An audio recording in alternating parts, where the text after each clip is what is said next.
বিশ্বকাপ বাছাই ফুটবল।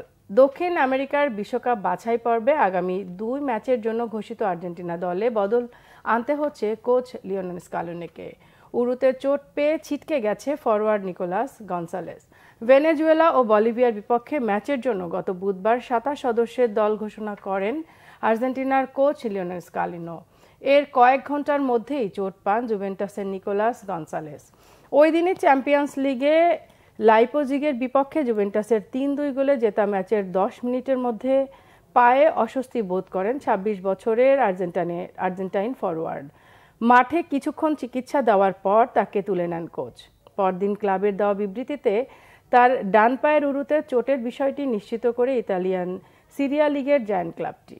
ধারণা করা হচ্ছে গনসালেসের পুরোপুরি সেরে উঠতে 1 মাসের মতো সময় লাগবে। দক্ষিণ আমেরিকার বিশ্বকাপ বাছাইয়ে আগামী 10 অক্টোবর ভেনেজুয়েলার মাঠে খেলে 15 অক্টোবর ঘরের মাঠে বলিভিয়ার মোকাবেলা করবে 3 বারের বিশ্ব চ্যাম্পিয়নরা।